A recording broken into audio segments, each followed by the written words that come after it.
without any further ado, Keith Calvis. What's up? Thanks. What's up, guys? Thank you. How you doing? What's up? I'm Keith Kelfis, and I am a landscaper. My business is literally, 15 miles from here, south. I started in 2011 with an eviction notice on my door and a brand new wife, and went out and hustled 100 hours a week and killed myself to get it off the ground. And basically, within 6 weeks of getting a business off the ground, I was like, wait a second, I was stuck in a dead-end job for all these years. So I had this epiphany, I want to go on YouTube and help other people do the same thing that I did. And with this complete obsession with video marketing, internet marketing, and social media marketing, was able to build a landscaping business and a YouTube channel at the same time. And they were both kind of like not going where they could be, because the saying, if you chase two rabbits, both will escape. But I'm just a normal dude. I'm not even in your industry. I have a lot of respect for you guys already, just pulling up at the parking lot and seeing all this. And I know what it's like to hustle and chase your dreams and build a business and feed a family and then go up and above and beyond. I've known Marvin since like 2014, and he did run across the parking lot. I mean, I ran across the parking lot to him because he was like nobody else. And I was like, bro, I have to talk to you just one more time. It was like, he looked at me stone cold. It was like one of those moments of truth. He's like, I just want to be the best human I can possibly be. And when he said that, it's like it almost put tears in my eyes, because it was like he didn't just mean in his business. He meant like everything. It was like that those moments where like some magnifying glass on your soul and you feel this responsibility and you're in touch with your mortality and stuff like that. And then I've watched him just take off and do amazing things. But anyways, I want to talk about and also get your feedback as well, because I don't know you guys yet. There's a couple different things I can talk about. The social media marketing aspect. We've got about 80 million views online, and we built 2 businesses at once. I just have a small landscape business, 3 employees, because I fell in love with this media business that's gone on like a side hustle online, mostly automated, selling online courses, ebooks, programs, and doing public talks and stuff like this. And it's like these automated sources of income. But then at the same time, I'm learning you can use the same stuff and cross-pollinate as being a contractor to get these views online that have customers calling you saying, like, I saw your video and I liked it, and it made perfect sense. And it positioned me or anybody to where the customer is calling, they want a quote and they're ready to buy because they feel like they know you, like you, and trust you. Does anybody here take pictures and videos of their job sites and have a Facebook? Yeah, anybody a YouTube channel? Yeah, nice. Oh, and then is anybody here marketing their business consistently, like before and after pictures and Facebook and Instagram? And yeah, and are you getting good leads from it? Is it working? I have 80,000 that went viral. You have what? I got 20,000 followers and content stuff for asphalt driveway, and I went viral with a video that I always wanted to do with 9 million, and I've turned it into one driveway. So yeah, please elaborate. I'm very interested with the search engine optimization and SEO marketing and Google SERPs, which is search engine ranking page. If you take those viral videos and you built them and bake them into a blog on your website, and here's the caveat to all of this. I have something called a marketing progression pyramid that I'm learning and have figured out the hard way. You don't have to do a lot of this stuff yourself. If you take that stuff and you build it into a search engine optimized blog within your website that's all baked in, well written, like 15 to 2,500 word blog articles that are tagged to your local business and city and zip code, and pulling in social proof with positive reviews from customers, you'll show up on the Google 3-pack, which is organic, without even spending any money on ads. So you take those viral videos and you take all that stuff, and it's called authority domain sites. TikTok, Facebook, Instagram, Pinterest, LinkedIn. When I say domain authority site, these are sites that have billions and billions of views. So Google indexes them with the crawlers, and then out of the literally hundreds of millions of sites on the internet, it'll put them in high rankings. So when you link all your business information inside of those, and then you pull that back to your website like an interconnecting spider web, and you do it consistently on a drip feed basis, then it pushes you up the ranking charts, because you're putting out consistent content that is relative to your market and your marketplace and to the avatar, which is your customer, and then you'll start showing up organically. And then, so does anybody have any interest? There's two different things I'm split on wanting to talk about here. I'll go right into this. When you're trying to run your business and do everything, manage employees, jobs, scheduling, payroll, something's messed up on a job site, you got to run back. You're up at midnight, running payroll. Now the workers' comp has an audit. It's non-stop. I mean, this is my life. I'm like, how in the hell am I going to find time to do this marketing? Like, oh shit, I forgot to take the before and after picture. I just didn't have time. You can hire virtual assistants on a site called Upwork.com that will literally help you. They love doing this, and they'll do all this stuff for you on autopilot. We have 8 to 12 pieces of content going out per day, every single day, hundreds of pieces of content per month. I have 17 virtual assistants now and built an entire media business and pay them anywhere between like $15 to $125 an hour, depending on what it is. But on an average about $20 an hour. So my only job at my business is to take the before and after picture, take videos, vlogs, and I just upload that stuff to Dropbox, and I don't do anything else. My video editor takes the video, makes the video. My virtual assistant and I'll show you how to do all this stuff, will take that content and chop it up and share it on Instagram, TikTok, Facebook, and Reels and stories and all that stuff. And then everything that I say, if I have a video where I'm talking for 7 minutes straight about a specific topic, my podcast producer will take that and extract the audio, put an intro and an outro and bumpers, and pump that out to 17 different podcast platforms. And we use AI for well-written show notes. And then my blog article writer happens to be in Virginia. He'll take that and then he'll write a 2,500 word blog article, and then put the podcast and the video and the shorts, all that, put that on my blog, and then I pay him extra and he'll write a well-written email, and then he'll pump that out to our email list of 15,000 people, and then it all has calls to action that go back to everything. And then my Pinterest virtual assistant, will take that and post the shit all over Pinterest. And so we have this whole marketing media machine happening completely on autopilot.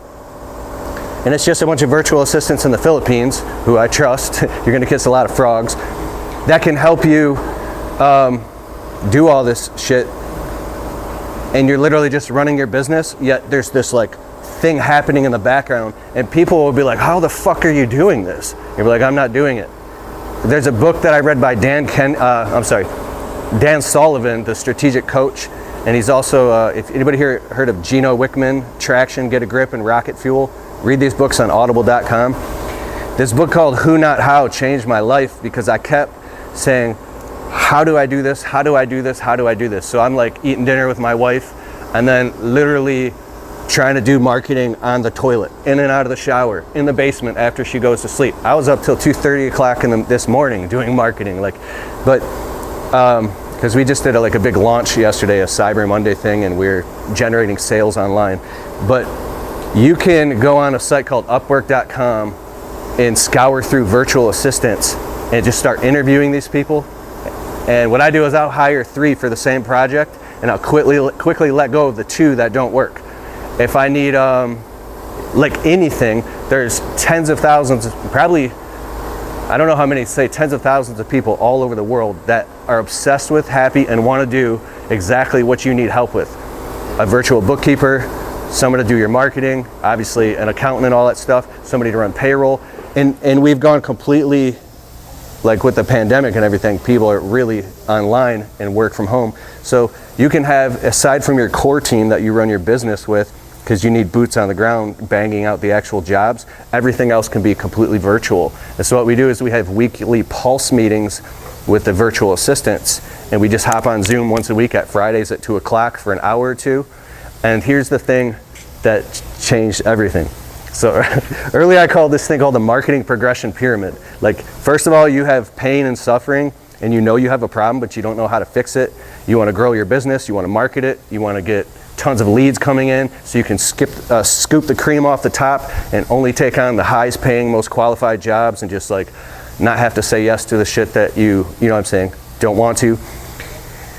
Well, the next step in this marketing progression pyramid is you know you have a problem and you're actively working on solving it, but you're wearing all the hats and pulling your hair out because you're only one person, and that's how you end up in burnout, because you're wearing all the hats. The next step of this pyramid is where you have people that you've hired that are helping you in the field, in the office. You got an office manager, you got a secretary. Like we use Jill's Office virtual assistants. They answer the phone for us and they book the jobs automatically online and schedule it with Jobber, and then they do everything. They sell the job and we literally can just show up and do the work. They're virtual receptionists and they're right here in the United States in Utah. But you're still wearing all the hats and pulling your hair out, and it's taking you away from taking Sundays off, taking Saturdays off, hanging out with your family, being fully present where you can just like leave your phone in your truck for like a whole day if you wanted, because it's all handled. The final step in this marketing progression pyramid that finally, I saw this a couple years ago and I was like, but how is the wrong question. How in the F am I gonna do this? And it seemed impossible to me, because you hear about these people that have these multi-million-dollar businesses and they're like, I hired a CFO or a CEO and I pay him 110 grand a year. Well, I just did an interview with a friend named Dan Plata. Him and his partners own like 15 different businesses on my podcast. And he says like, when you get to the point where you're making 100,000 in personal income in your business between payroll and distributions, I started crying laughing, because when you go to hire that key person, now you have to pay them a major chunk, and now all your personal income goes away and you're stuck in cash flow purgatory, because now you have to keep growing the business. So you're like running with your hair on fire while the pavement's falling behind you, or you can just stay stuck and be in first gear pedaling your ass off. In order to get to second, third, and fourth gear, you have to pay the who's. So he said he was like walks in the kitchen to his wife, I'm making 100 grand a year personal income off this, $600,000 or $700,000 business. She's like, wow. He goes, but it's all going away. And she's like, what? He's like, yeah, I'm hiring an operations manager to manage all the employees in the field to get all the shit done, so I can focus on running admin and marketing and change my hats. And when he said it's all going away, I was just like crying laughing on the podcast, because that's something you should never tell your wife, like it's all going away. But that it was so funny. And what he was talking about is, when you understand this stuff, you expect it and you anticipate it and you plan for it in advance. It's when you don't know when the shit happens to you and now your business is haywire because you don't have any minimum viable systems or methods, simple frameworks, that when it happens and it blindsides you, that you're stressed out and end up, by the time winter comes, dude, I've been so depressed in the winter with bags under my eyes, and I look and my hair is gone gray and shit, and I wake up in the morning, I'm like, what the fuck, like go into depression. So it's like summer high, winter depression. It's like, how do we even that shit out? And so for me, it was the who's, not the how's. So the final step in the marketing progression pyramid, at the top of the list, is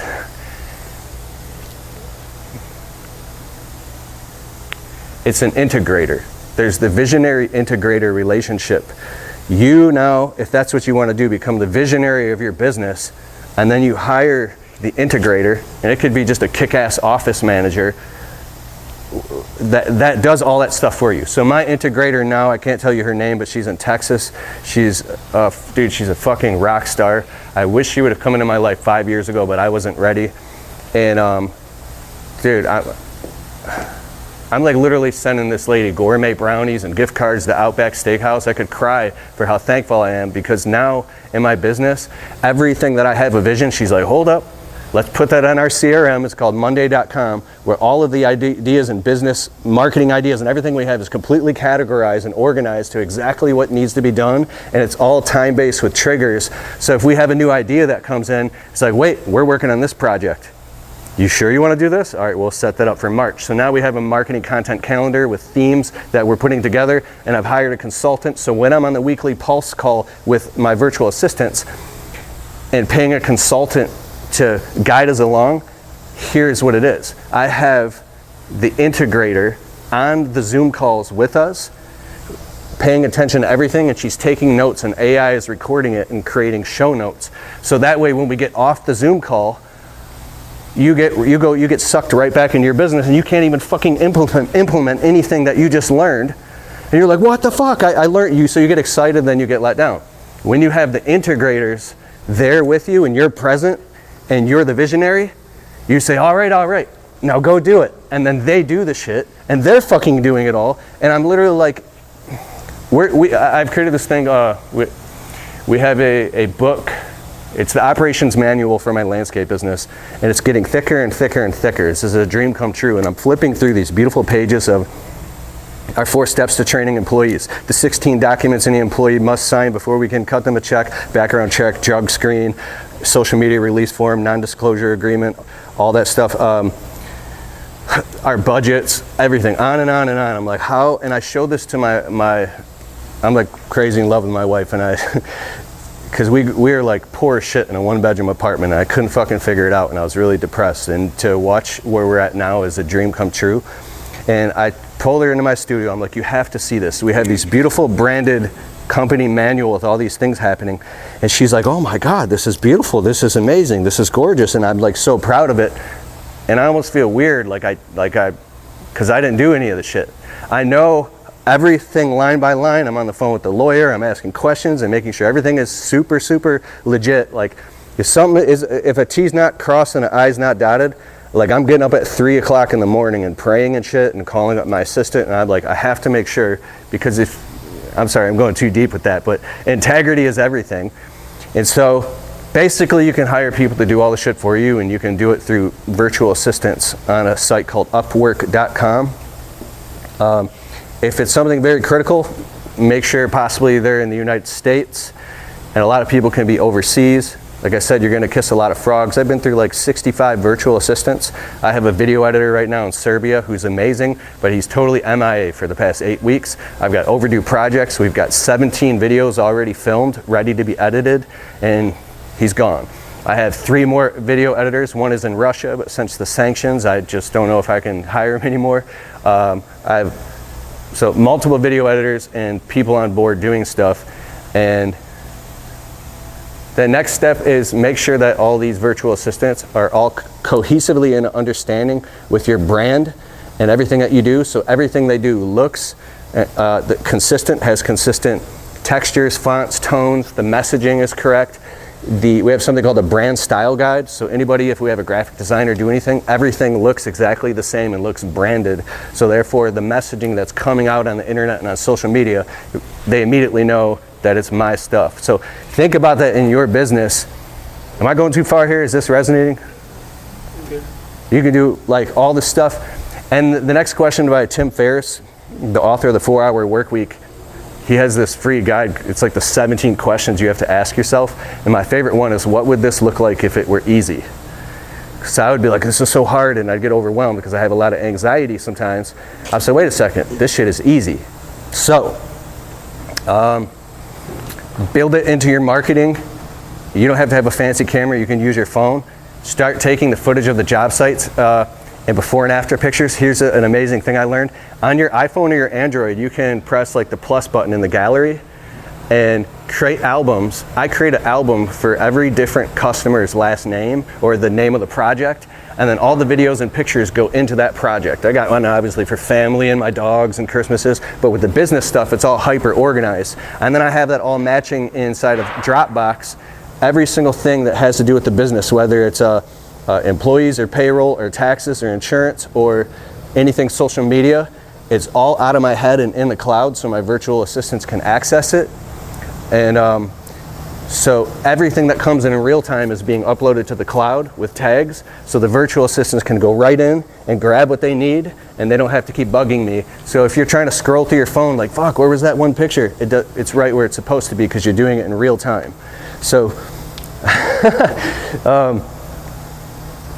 I get really excited when I meet people at events like this and I see them in a year or two, and it'll be like something like Marvin. He's like, bro, we're doing it. We've automated this part of the business. It made me free. I started that podcast I've always dreamed of, and now it's working and we're traveling.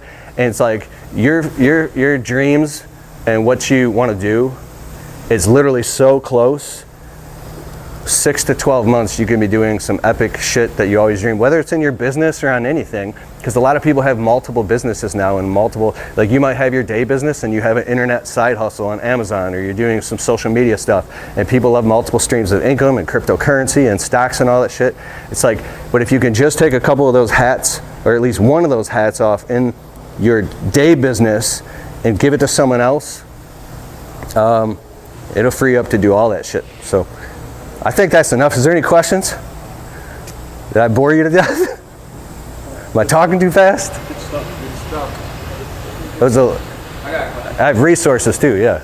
Yeah, I was just going to say that the resources that you just mentioned, where can people find more information on that? Like the books you've written, how to find you and whatnot online if they do that. Yeah, I think that my books would be boring to you guys. I just published my 4th book called 17 Ways to Market a Landscaping Business, and that'll be out like in a couple of months. We're recording the audiobook right now on audible.com. We have like 7 online courses. We have all this, but it's all about like landscaping, window cleaning, and marketing. We have a program called the Business Marketing Blueprint. It's keithkelfus.com/BMB. But I want to tell you the books that I've read that have made me have these epiphanies. It's Dan Sullivan, the book called Who Not How on audible.com. So throw in headphones and listen to that while you're working. And then the other books are by Gino Wickman is Traction, Get a Grip, and Rocket Fuel. These hyper-specific pieces of information will like wake you up and can create huge changes, because when you change the way you see things, the things you see literally change. So that's it. Any questions? Yeah, just to follow up, you said you've gone through 65 virtual assistants and you've got kind of like 4 you're working through? Collectively? Yeah, now we have like 17. There's a core group of like 7 or 9. It's because some of them are like all the time, some of them are sometimes, some of them are part-time. What I dig into, I guess, is it kind of just consistently have had like trimming of the herd when people go MIA? Or was it at the beginning like it was really hard to find that core group that's kind of stuck through? Or I know that's been a lot of times that's the issue with finding virtual assistants is, yeah, they go AWOL or they can't get the brand message right or different things like that. So I didn't know how long it took you to find those couple to kind of take the rest off of. 2016, there's this internet marketer guy named Ty Lopez. He'd have his Lamborghinis in his garage and shit, and he went mega viral. And people were questioning him, but then he put out this course, like it was a social media marketing business training thing.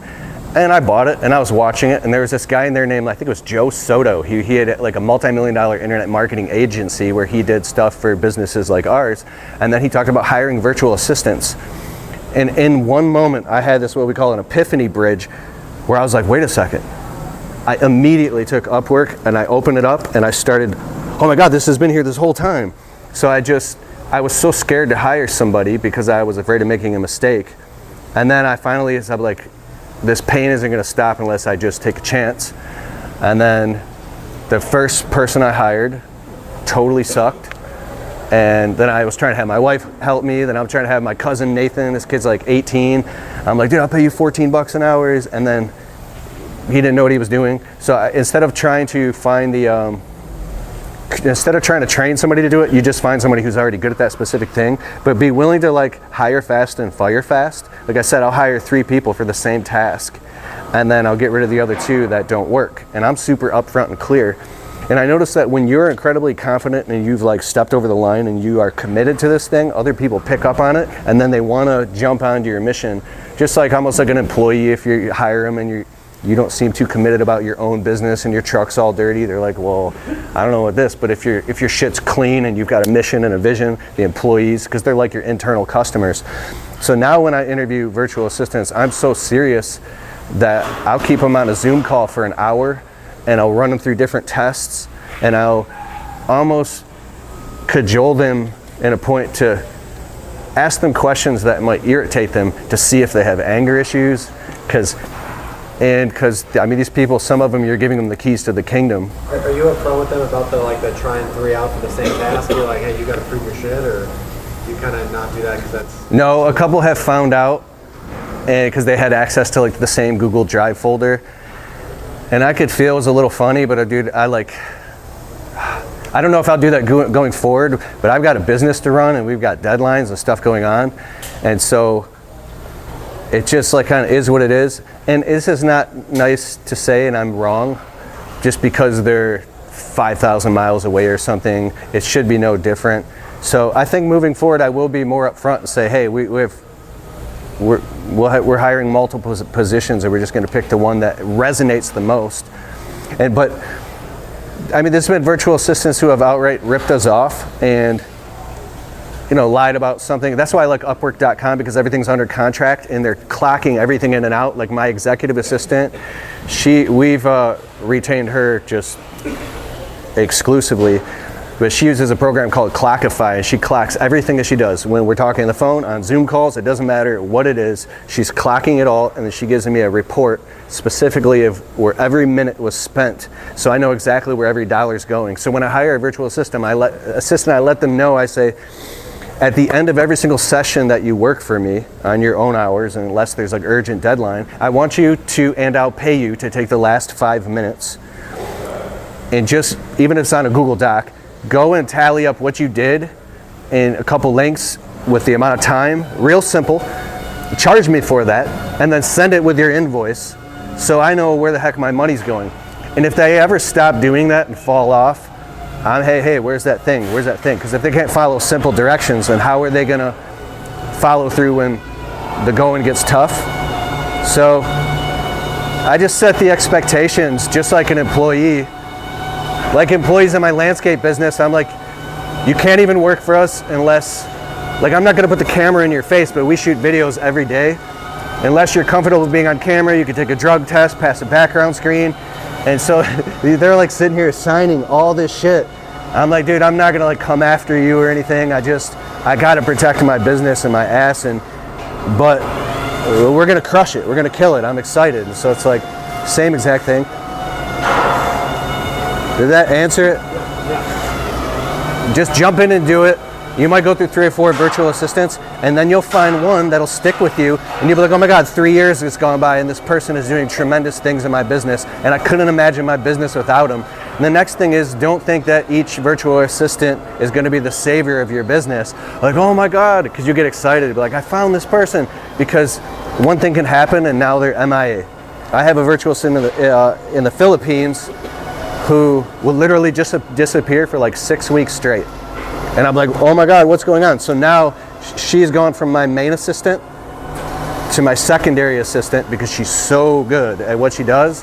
And now I have a main assistant who's not as good, but is reliable and dependable. And so now that's with our podcast production.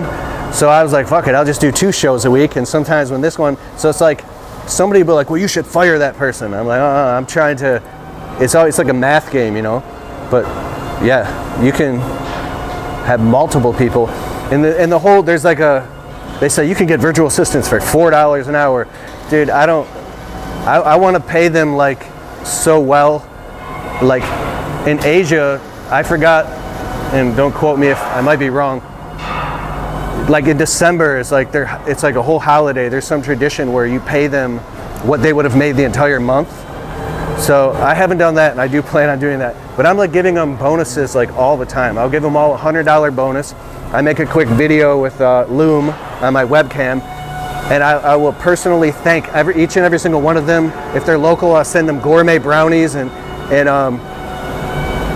let them know that I genuinely care about them, and I say thank you for being on my team. I'm so thankful. And that reciprocity works amazing, and they stick. So I have become my VAs, and as freelancers, I'm their favorite client. And now they're so much more loyal to me, because we're building a team, we're going somewhere. Yeah. So, any other questions? Come on, something. Very good. All right. You sure? What's up? I'm sorry. He's begging for a question. Yeah. So, what would you recommend, like a first hire to be? Like, if I have no virtual assistants, what would be the first step in getting one? Like, what would I let go first? What would you what? Like, what task would you recommend letting go first? Oh, the first task, the first virtual assistant you should hire, I think, is actually a bookkeeper to log onto your QuickBooks and your bank accounts, a trusted bookkeeper, so they can only see transactional data, and then start doing all your books for you and giving you monthly profit and loss statements and balance sheets when you need it, so you know exactly what your books are. And so our bookkeeper is like $365 a month, we have one bookkeeper, 2 businesses, so it's like $500 a month. And like our books are perfect now. So that would be like in conjunction with like an in-house controller or something like that. You have them like take a second look and reconcile and send reports and stuff like that. I don't know the answer to that, but if you have somebody in-house, that's even better, I would say. Okay. But we hire an agency, or it's Best Damn Bookkeeping by Dan Plata. Okay. So yeah. All right, everybody. Thanks, Yeah. Keith. Really Thank you. appreciate it, man. Absolutely. Keith, you stick around a little bit? Yeah. All right, so if you have questions or you'd like to get Keith one-on-one for a minute, he'll be around here for a little bit.